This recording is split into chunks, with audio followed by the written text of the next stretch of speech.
Ready. Hello, my name is Lizzie, and this is Lauren, and David, and Michelle, and Sharon, and we are Sandy Hill Farm. So, Monterey County ranks #1 in youth homicide. I don't know if any of you live here, you probably know that. And I'm a therapist, and I work with a lot of those kids who you all don't know and are probably afraid of. And I would like to create a nonprofit organization where I can take those wonderful, amazing children, youth, and bring them to a farm and sit with them and do therapy, do one-on-one group family therapy, which I do anyway and which does help. And then I want to bring them outside and I want to have them pet a goat, you know, milk a well, you can milk a sheep, shear a sheep, try a free-range chicken egg, get your hands dirty, get out there and experience something that none of them have ever experienced. My clients have never gone hiking. They have no idea. It's a whole different world for them. So, as you know, Monterey County's pretty dangerous. We've got the homicide rate, it's excruciatingly high. We've got gang-affiliated kids, there's domestic violence, there's child abuse, and all that stuff causes kids, you know, they abuse substances, they ditch school, they have PTSD, whether we want to think they do or not, teen pregnancy, they're getting locked up all the time, they're always in and out of juvenile hall, they're on probation, and these cycles continue. And a lot of my clients don't believe they're going to live past the age of 18. Also, there are nonprofits like the one where I work now, where they get mental health counseling, but no sort of job skills, no vocational classes, nothing like that. Or they can go to a place where they get vocational classes, but then there's no mental health counseling. So this violence issue is a huge problem in the community, and you know, people won't go to Salinas because they think it's unsafe, things like that.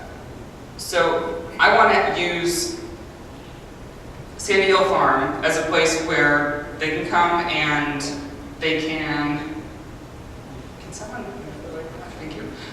So they can get counseling, they can take classes where they learn vocational skills, they learn life skills. My clients have no idea how to budget. They have no idea how to set a goal for themselves.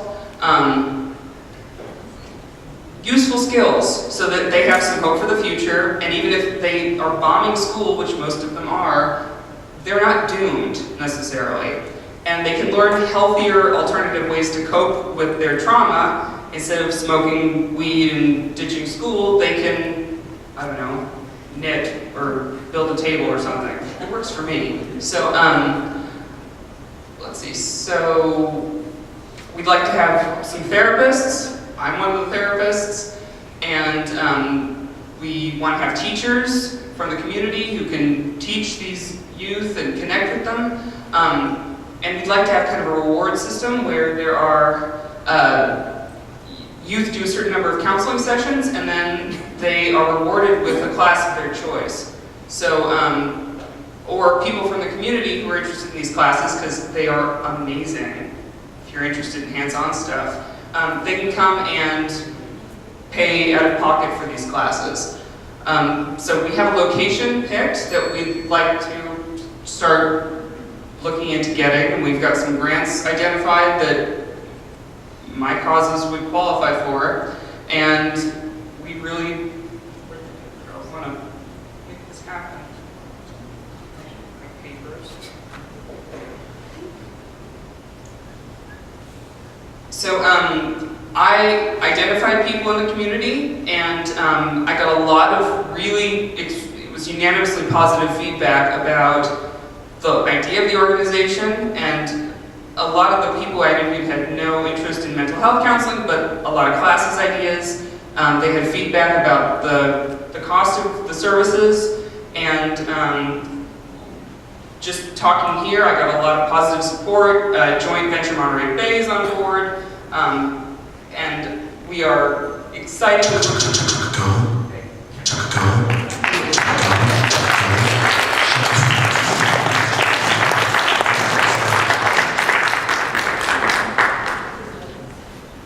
So any idea that contributes to the social capital, I'm a big fan of. I like this. But how much is this going to cost?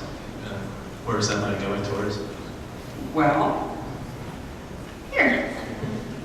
So we have just started working out our budgeting and costs for keeping this facility going, and we have seen the most expensive cost for this is going to be the facility, but we are, very passionate and adamant about exactly what we want, and in order for our business to succeed, we know that we need a good facility and we need a really good staff.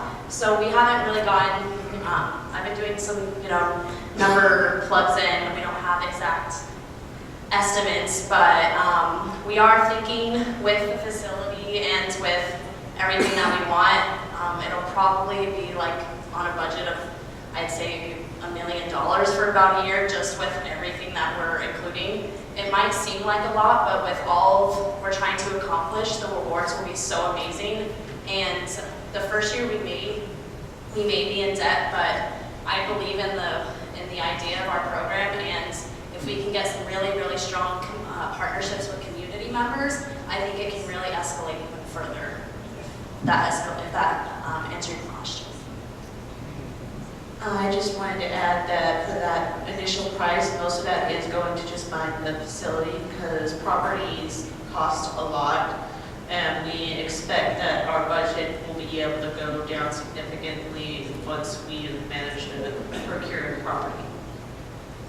And to keep costs down, but still be able to utilize services that the youth will need. We'd like to partner with as many community organizations that are offering similar services as possible, and make connections that way until we can have our own facility going. I've got a few questions for you. Again, it's a very much needed social service, so I commend you for thinking of it and having the passion. Several things. First of all, how many of you have grant writing experience? Okay, and what's the largest grant that you've gotten or written so far?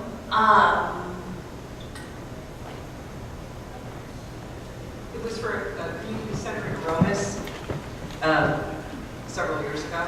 I don't remember the exact figure. Okay, was it anywhere near what this project is in terms of scale? Okay. So that's, grant writing is going to be probably a big issue. The other is the notion of, do you know Rancho Cielo and that group? Yes. Have you thought of partnering with them? Because they've got the location already. We have definitely thought about partnering with them, and we also look to them as being a competitor because they don't exactly offer, they do offer the vocational training and job training and life skill classes, but they don't do any form of counseling or therapy, and that is something that we're really adamant about. There's also a huge void in services on the Monterey Peninsula. I work in Monterey, and to get my clients to Salinas is a gigantic hurdle, and to get kids from Salinas to the peninsula is a hurdle. So Rancho Cielo is phenomenal, and I'd love to partner with them, but there is definitely a need on the peninsula as well, even though people don't really think of it that way. There is a gang problem here, I promise. Okay, but let me probe that a little bit more. The biggest cost that you're going to have is a facility, right? Okay, so I guess one of the things that might be appropriate is to test the proof of concept. Maybe it's not Rancho Cielo, but someone who already has a property, and then go from there. Might be the way to go.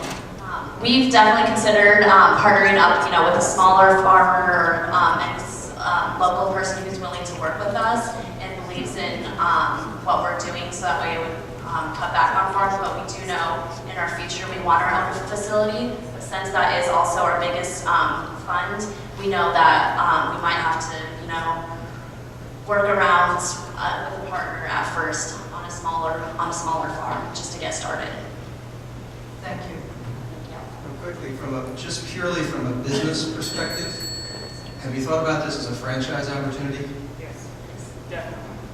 There's a huge need for it. Thank you.